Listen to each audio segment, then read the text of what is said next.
Sir, पहली समस्या है कि रिचार्ज खत्म होने के बाद आउटगोइंग के साथ साथ इनकमिंग कॉल का भी बंद होना। सर, जब प्रीपेड प्लान एक्सपायर होता है या मोबाइल रिचार्ज की वैलिडिटी खत्म होती है तो आपकी आवाज बंद कर दी जाती है। स्पोक्सपर्सन भारत की आधी आबादी को रिप्रेजेंट करता है और एक ऐसे विषय को इस बिल में इंक्लूड कराना चाहता हूं जो देश की आधी आबादी हर महीने फेस करती है। वो इशू है मेंस्ट्रुअल हेल्थ का और मेंस्ट्रुअल हाइजीन का। सर, समाज में इस विषय को जानते सब हैं लेकिन बात करने से कतराते हैं। Sir, I rise to speak not on abstract numbers today, but on everyday anxieties of Indians. The title of my speech is I do not oppose, I rise to propose. ये राघव चड्ढा की ज़िंदगी आसान थी, इतना स्ट्रेस नहीं था, इतनी tension नहीं थी। पॉलिटिशियन राघव चड्ढा की ज़िंदगी बहुत कठिन है, बहुत मुश्किल है। आम आदमी पार्टी का वो चेहरा जो सिर्फ 22 साल की उम्र में अरविंद केजरीवाल से मिलने पहुंचा। एक साधारण चार्टेड अकाउंटेंट लेकिन सोच असाधारण। एक ऐसा युवा जिसने सुरक्षित करियर छोड़कर सिस्टम बदलने का रास्ता चुना और आज वही नाम भारतीय राजनीति के सबसे चर्चित चेहरों में शामिल है। हम बात कर रहे हैं राघव चड्ढा की।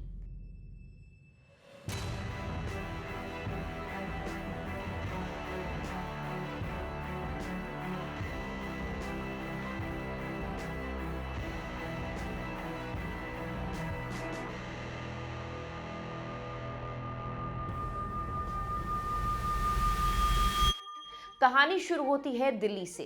11 नवंबर 1988 को जन्मे राघव चड्ढा की। पढ़ाई लिखाई में तेज, लक्ष्य साफ। उन्होंने सीए की और फिर यूके जाकर लंदन स्कूल ऑफ इकोनॉमिक्स से फाइनेंस में मास्टर्स किया।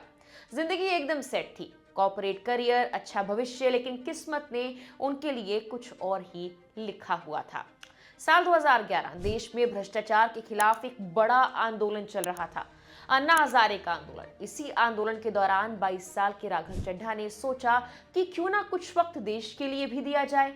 उन्होंने अरविंद केजरीवाल से मिलने का समय लिया। शायद उन्हें खुद भी अंदाजा नहीं था कि ये मुलाकात उनकी पूरी जिंदगी बदल देगी। शुरुआत में उन्होंने सोचा बस हफ्ते में 4 घंटे वॉलंटियर के तौर पर काम करेंगे, लेकिन यही 4 घंटे धीरे धीरे उनका पूरा वक्त बन गए। और फिर नवंबर 2012 में जब आम आदमी पार्टी बनी तो राघव भी उसी के साथ राजनीति में उतर आए। 24 साल की उम्र और सीधे कानून बनाने के काम में एंट्री। उन्होंने अरविंद केजरीवाल के साथ मिलकर दिल्ली लोकपाल बिल तैयार करने में भूमिका निभाई। यहीं से उनकी पहचान सिर्फ एक वॉलंटियर नहीं बल्कि एक सोच रखने वाले युवा नेता के रूप में बनने लगी। फिर आया टीवी का दौर, डिबेट्स, प्रेस कॉन्फ्रेंस, और यहाँ राघव चड्ढा की असली ताकत सामने आई। उनकी बोलने की शैली साफ, सीधी और तथ्यों पर आधारित। देखते ही देखते वो पार्टी का चेहरा बन गए और देश की राजनीति के सबसे युवा राष्ट्रीय प्रवक्ता। 2015 के दिल्ली चुनाव में जब आम आदमी पार्टी ने ऐतिहासिक जीत दर्ज की तो सिर्फ 26 साल की उम्र में राघव चड्ढा को पार्टी का नेशनल ट्रेजरर बना दिया गया। जिम्मेदारी बड़ी थी लेकिन उन्होंने उसे निभाया। इसके बाद उन्होंने दिल्ली के डिप्टी सीएम मनीष सिसोदिया के सलाहकार के तौर पर भी काम किया। हालांकि 2018 में ये पद खत्म कर दिया गया। फिर आया साल 2019, पहली बड़ी राजनीतिक परीक्षा, दक्षिण दिल्ली से लोकसभा चुनाव। सामने थे बीजेपी के रमेश भिदोड़ी। राघव चड्ढा ने पूरी ताकत झोंक दी लेकिन जीत नहीं मिली। लेकिन यहीं से कहानी और मजबूत होती है, क्योंकि असली नेता वही होता है जो हार के बाद भी खड़ा रहे। साल 2020 में उन्होंने फिर से चुनाव लड़ा, इस बार दिल्ली की राजेंद्र नगर सीट से, और नतीजा बिल्कुल अलग था। 20,000 से ज्यादा वोटों से जीत। यही नहीं, उन्हें दिल्ली जल बोर्ड का उपाध्यक्ष बनाया गया, जहां उन्होंने 24/7 पानी सप्लाई और यमुना की सफाई जैसे मुद्दों पर काम किया। मार्च 2022 एक और बड़ा मुकाम, राघव चड्ढा राज्यसभा पहुंचे और 33 साल की उम्र में देश के सबसे युवा सांसदों में शामिल हो गए। उन्हें फाइनेंस से जुड़ी संसद की स्थायी समिति में जगह मिली, जहां देश की बड़ी नीतियों पर काम होता है। उनकी रणनीति और प्लानिंग का असर दिल्ली के बाहर भी दिखा। 2022 के पंजाब चुनाव में आम आदमी पार्टी की बड़ी जीत में भी उनकी अहम भूमिका मानी जाती है। पार्टी ने उन्हें गुजरात चुनाव का सह प्रभारी भी बनाया। साल 2023 में एक दिलचस्प मोड़ भी आया जब राज्यसभा में पार्टी के नेता संजय सिंह न्यायिक हिरासत में थे। तब अरविंद केजरीवाल ने राघव चड्ढा को सदन का अस्थायी नेता बनाने की मांग की। हालांकि नियमों के कारण ये संभव नहीं हो पाया। वहीं पंजाब में मुख्यमंत्री भगवंत मान ने उन्हें एक एडवाइजरी पैनल का चेयरमैन भी बनाया। अब बात उनकी पर्सनल लाइफ की। 2023 में राघव चड्ढा ने बॉलीवुड एक्ट्रेस परिणीति चोपड़ा से शादी की। ये शादी काफी चर्चा में रही और 2026 में दोनों माता पिता बने। उन्होंने अपने बेटे का नाम नीर रखा है।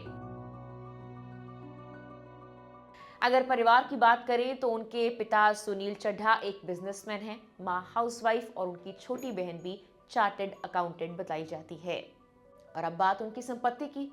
रिपोर्ट्स के मुताबिक उनके पास करीब 36 लाख रुपए का घर है। वो मारुति सुजुकी स्विफ्ट डिजायर चलाते हैं। इसके अलावा करीब 4,94,000 का सोना, 6 लाख के बॉन्ड शेयर हैं। कुल मिलाकर उनकी नेटवर्थ करीब 50 लाख रुपए बताई जाती है। ये उनके पिछले एफिडेविट से पता लगता है। लेकिन राघव चड्ढा सिर्फ पद और पावर तक सीमित नहीं है। वो उन मुद्दों को उठाने के लिए सबसे ज्यादा चर्चा में रहते हैं जो सीधे आम लोगों से जुड़े होते हैं। और यही वजह है कि हाल में वो संसद में जिन मुद्दों को लेकर मुखर है, उन पर उनकी काफी तारीफ की जा रही है। उन्होंने संसद में बैंकों द्वारा वसूले गए जुर्माने का मुद्दा उठाया, खासकर उन गरीब लोगों के लिए जिनके खाते में न्यूनतम राशि नहीं होने पर पेनल्टी लगाई जाती है। उन्होंने सवाल उठाया, क्या गलती सिर्फ इतनी है कि किसी के पास कम पैसे हैं? उन्होंने किसानों, पेंशनरों और दिहाड़ी मजदूरों का जिक्र करते हुए कहा कि सिस्टम सबसे कमजोर लोगों पर ही बोझ डाल रहा है। यही वजह है कि आज युवा वर्ग में राघव चड्ढा की चर्चा बढ़ रही है, क्योंकि उनकी कहानी सिर्फ राजनीति की नहीं, ये एक ऐसे युवा की कहानी है जिसने करियर छोड़ा, रिस्क लिया और हार भी देखी। हालांकि फिर उन्होंने खुद को साबित किया।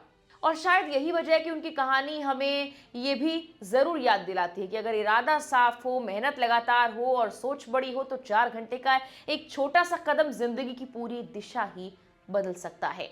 राघव चड्ढा कई और मुद्दे भी लगातार सदन में उठाते रहे हैं, जिनको लेकर वो सुर्खियों में बने हुए हैं। फिलहाल के लिए इस वीडियो में इतना ही।